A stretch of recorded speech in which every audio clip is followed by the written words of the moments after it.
Hi hello welcome back to my channel. അപ്പോൾ ഇന്ന് കൊണ്ടുവന്നിരിക്കുന്നത് അടിപൊളിയായിട്ടുള്ള മുട്ട ഗ്രേവിയാണേ. മുട്ട ഇങ്ങനെ പൊരിച്ചെടുത്തിട്ട് നല്ല തിക്കായിട്ട് ഗ്രേവി ഉണ്ടാക്കിയതാണ്. എപ്പോഴും ഒരേപോലെ വെക്കാൻ പറ്റില്ലല്ലോ, എപ്പോഴെങ്കിലുമൊക്കെ ഒന്ന് മാറ്റി പിടിക്കണ്ടേ. ഞാനിത് അവിടെ മാറ്റി പിടിച്ചിരുന്നു കേട്ടോ. അപ്പോൾ അതെങ്ങനെ ഉണ്ടാക്കണേ നോക്കിയാലോ. അതിന് വേണ്ടിയിട്ട് ഇതാ ചീനച്ചട്ടി വെച്ചിട്ടുണ്ടേ. ചട്ടി നല്ലോണം ഒന്ന് കാഞ്ഞു വന്നതും മുട്ട പൊരിക്കാൻ ആവശ്യമായ എണ്ണ ഒഴിക്കുക.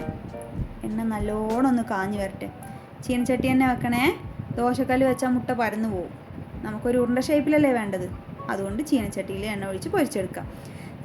എണ്ണ നല്ല കാഞ്ഞതും അടുപ്പൊന്ന് സിമ്മിൽ വെച്ചിട്ട് പതുക്കെ ഓരോ മുട്ട കണ്ട് ഓയിലേക്ക് ഒഴിച്ചു കൊടുത്തിട്ട് പൊരിച്ചെടുക്കാം. ഇനി ഇതിലേക്ക് ഉണ്ടല്ലോ മുളക് പൊടി ഉപ്പും മിക്സാക്കി വെച്ചതാണിത്. അതൊരു നുള്ളെടുത്തിട്ട് അതിൻ്റെ മേലൊക്കെ ഇട്ട് കൊടുത്തിട്ട് അപ്പുറത്തേക്കും ഇപ്പുറത്തേക്കും ഇട്ട് കൊടുത്ത് നല്ലൊന്ന് തിരിച്ചിട്ട് പൊരിച്ചെടുക്കാം.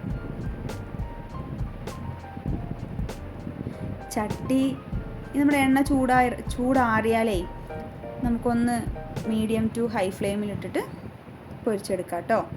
അപ്പോൾ കണ്ടില്ലേ, അപ്പോൾ ഇതേപോലെ നമുക്ക് ബാക്കിയുള്ള മുട്ടി പൊരിച്ചെടുക്കാം. അപ്പോൾ നമ്മുടെ മുട്ടൊക്കെ അവിടെ റെഡി ആയിട്ടുണ്ട് കേട്ടോ. ഇനി ഇതവിടെ ഇരിക്കട്ടെ. ഇനി നമുക്ക് ഗ്രേവി ഉണ്ടാക്കണ്ടേ, അപ്പോൾ അതിൻ്റെ പണി നോക്കാം. ഇതാ അടുപ്പിൽ ചട്ടി വെച്ചിട്ടുണ്ടേ. ചട്ടി നല്ലോണം ഒന്ന് ചൂടായി വന്നതും നമുക്ക് ഉള്ളി വഴണ്ടി വരാൻ ആവശ്യമായ എണ്ണ ഒഴിച്ചിട്ട് നല്ലോണം ഒന്ന് കാഞ്ഞു വന്നതും 2 വലിയ ഉള്ളി പൊടിയായി അരിഞ്ഞതാണേ. ഉള്ളി പൊടിയായി തന്നെ അരിയണം, അപ്പോഴാണ് നല്ലൊരു ടേസ്റ്റ് ഉണ്ടാവുള്ളൂ. ടേസ്റ്റ് മാത്രമല്ല, കുറച്ച് വലിപ്പം ഉണ്ടെങ്കിലേ ഉള്ളിയും തക്കാളിയൊക്കെ അങ്ങനെ മാറ്റി വെക്കും മക്കൾ. ഇതാവുമ്പോൾ അവർ കഴിച്ചോളും. പിന്നെ നമ്മുടെ ഉള്ളി വഴറ്റാൻ ആവശ്യമായ ഒരു നുള്ളു ഉപ്പ് ഇട്ട് കൊടുത്തിട്ട് ഉള്ളി നല്ലോണം ഒന്ന് വഴറ്റിയെടുക്കാം. ഇതേപോലെ ഉണ്ടായതും ഇതിലേക്ക് കുറച്ച് മല്ലിയും പൊതിനയും ഇട്ട് കൊടുത്തിട്ട് നല്ലൊന്ന് ഇളക്കിയെടുക്കാം. പിന്നെ ഒരു സ്പൂണ് ഇഞ്ചിയും വെളുത്തുള്ളിയും ചതച്ചതും കൂടി ഇട്ട് കൊടുത്ത് നല്ലൊന്ന് ഇളക്കി പച്ച സ്മെല്ല് പോണ വരെ നമുക്കൊന്ന് വഴറ്റിയെടുക്കാം. അതിൻ്റെ പച്ച സ്മെല്ല് പോയതും ഒരു 3/4 സ്പൂൺ മുളക് പൊടിയാണേ.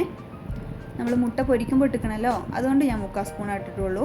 എരിവ് കുറച്ചും കൂടി വേണമെന്നുണ്ടെങ്കിൽ കുറച്ചും കൂടി ഇട്ട് കൊടുക്കാം. ഇനി ആ എണ്ണയിൽ കിടന്ന് മുളക് പൊടിയൊക്കെ ഒന്ന് മൊരിഞ്ഞ് വന്നതും ഇത് 2 മീഡിയം സൈസ് തക്കാളി അടിച്ചതാണ്, അതും ഇട്ട് കൊടുത്തിട്ട് പിന്നെ ആ മിക്സി ജാർ കണ്ട് ചുവറ്റി ഒരു 1/2 ഗ്ലാസ് വെള്ളം ഒഴിച്ച് കൊടുത്തിരുന്നു. ഇനി ഇതിൽ കിടന്ന് നല്ലോണം തക്കാളിയൊക്കെ വെന്ത് വരണം, പച്ച സ്മെല്ലൊക്കെ പോയി എണ്ണ ഇങ്ങനെ പിരിഞ്ഞ് വരണം. ഇതേപോലെ കേട്ടോ. അപ്പോൾ നമ്മുടെ ഗ്രേവി ഇവിടെ റെഡിയായി.